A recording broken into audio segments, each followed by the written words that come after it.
we're going to hear another story. This is from Naomi.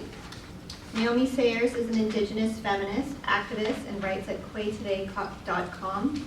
She recently finished her first year of law school at University of Ottawa. Currently, she's out west doing community work with First Nations youth in Sucker Creek First Nation. Ani Tanse, hello from Treaty 8, Cree Territory. I am honored to be able to share a few words at this important event. Miigwech for the invite.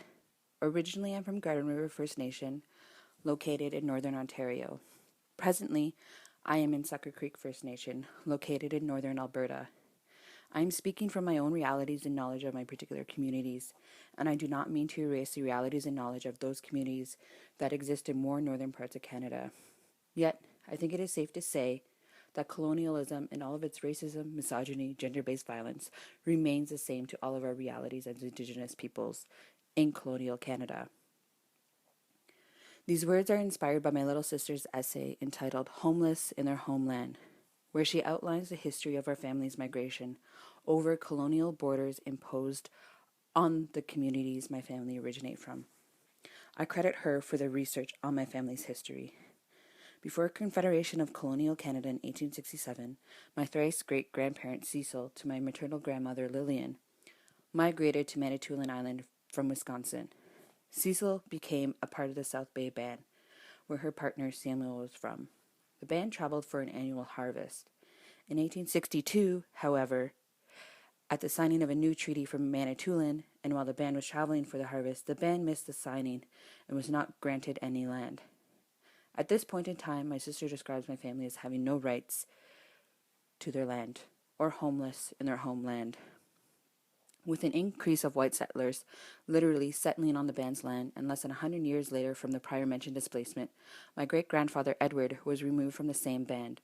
Edward was removed from the band because he left the reserve to make a living for his family. A source of income for families was cutting pulpwood, and Edward could not cut pulpwood. A newspaper title at the time reads, Indians must steal wood to eat, emphasis on the word Indians. And the main image under that title, a picture of my great-grandfather with his daughter Gladys. This is the second forced displacement. Then, over 100 years after the 1862 treaty, the Department of Indian and Northern Affairs, which is now called Aboriginal and Northern Development Canada, granted the same band land by forcing the band to amalgamate with Wikwemikong. As my sister White writes, my people can now lead their lives, but only in terms of where the government allowed them to do so. Today, nothing has changed. The third forced displacement that I want to talk about is my migration, my movement from the north to the south for better job and education opportunities within the context of sex work. I mentioned my family's history in this point about my experiences within the context of challenging colonial borders to bring two important points to light: the forced displacement of Indigenous peoples from their communities and the criminalization of their lives within the context of that forced displacement.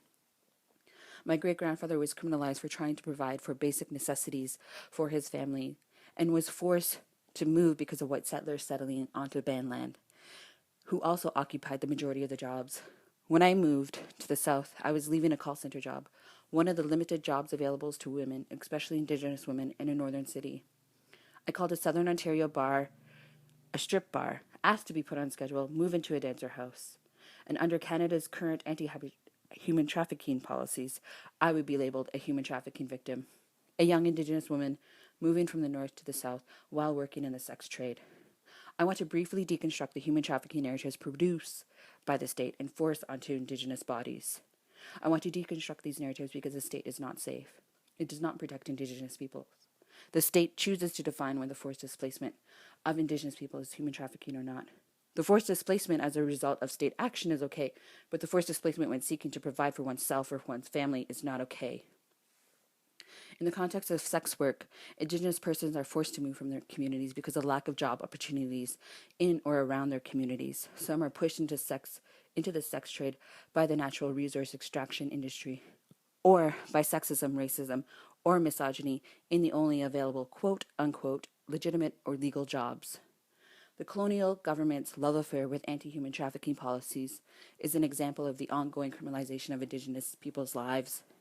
We need to be cautious about who's defining what is trafficking and who is being targeted by these policies. We need to question how these policies increase the risk of violence in the lives of Indigenous peoples. The state is violence and criminalization is violence. If we look at the history of policing and our criminal code in Canada, we will see that it is directly related to the colonization of Indigenous lands, bodies, and sexualities. We must always remember that colonialism and colonial Canada is violence. Thank you. Miigwech.